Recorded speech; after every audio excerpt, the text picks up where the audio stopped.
निधि, हर साल जब बिहार में बाढ़ आती है, तब सरकार राहत कैंप, नाव और हेलीकॉप्टर की तस्वीरें दिखाती है। लेकिन असली सवाल ये है कि इतने सालों से यही तस्वीर क्यों दोहराई जा रही है? हाँ राकेश, यही तो बिहार की राजनीति की सबसे बड़ी विफलता है।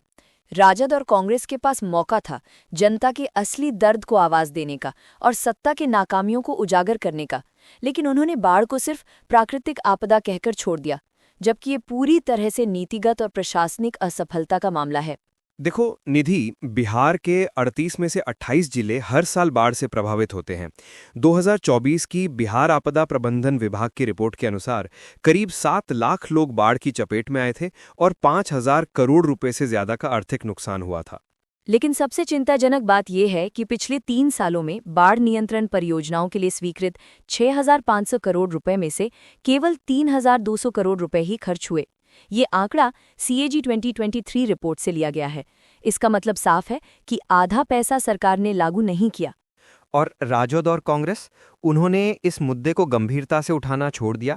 उसे सत्ता से सवाल पूछना चाहिए था कि भाई, जब बाढ़ नियंत्रण परियोजनाओं के लिए 6,500 करोड़ रुपए स्वीकृत की गई थी, तो केवल 3,200 करोड़ रुपए ही खर्च क्यों हुए, और इस डेटा को हर रैली में पब्लिक करना। लेकिन विपक्ष का जातीय जनगणना, टिकट बंटवारा और बयानबाजी में सारा समय लग गया, जबकि बाढ़ प्राथमिक मुद्दा बनाना चाहिए था। बाढ़ सिर्फ प्राकृतिक आपदा नहीं, ये शासन की अक्षमता का प्रतीक है। अगर राजद और कांग्रेस चाहते तो वे इन सवालों को जनता के सामने रख सकते थे।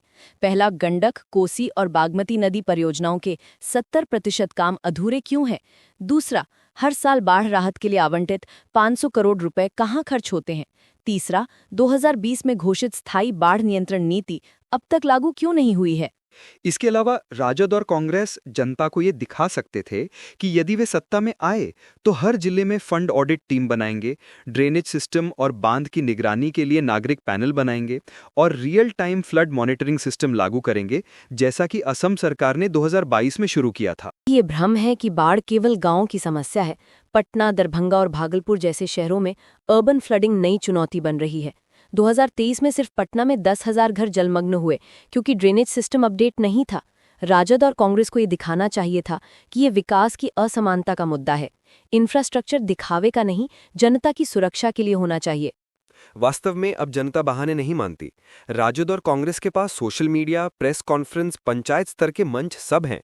अगर वे नियमित रूप से डेटा शेयर करते और दिखाते कि कौन सी योजना अटकी है, तो सरकार को जवाब देना ही पड़ता। लोकतंत्र में चुप रहना भी अपराध है।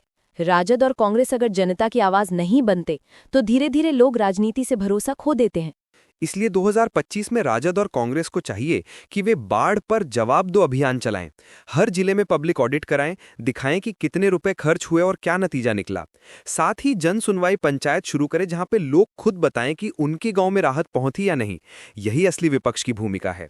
अगर राजद और कांग्रेस इस बार जनता के असली दर्द को समझे और तथ्यों के साथ लड़ें, तो बिहार सच में बदलाव देख सकता है। अब जनता को नारे नहीं, निष्पादन चाहिए। बाकी हमारा विश्लेषण आपको अगर उपयोगी लगा हो तो लाइक करें, शेयर करें और बिहार की असली स्थिति जानने के लिए सब्सक्राइब करना न भूलें।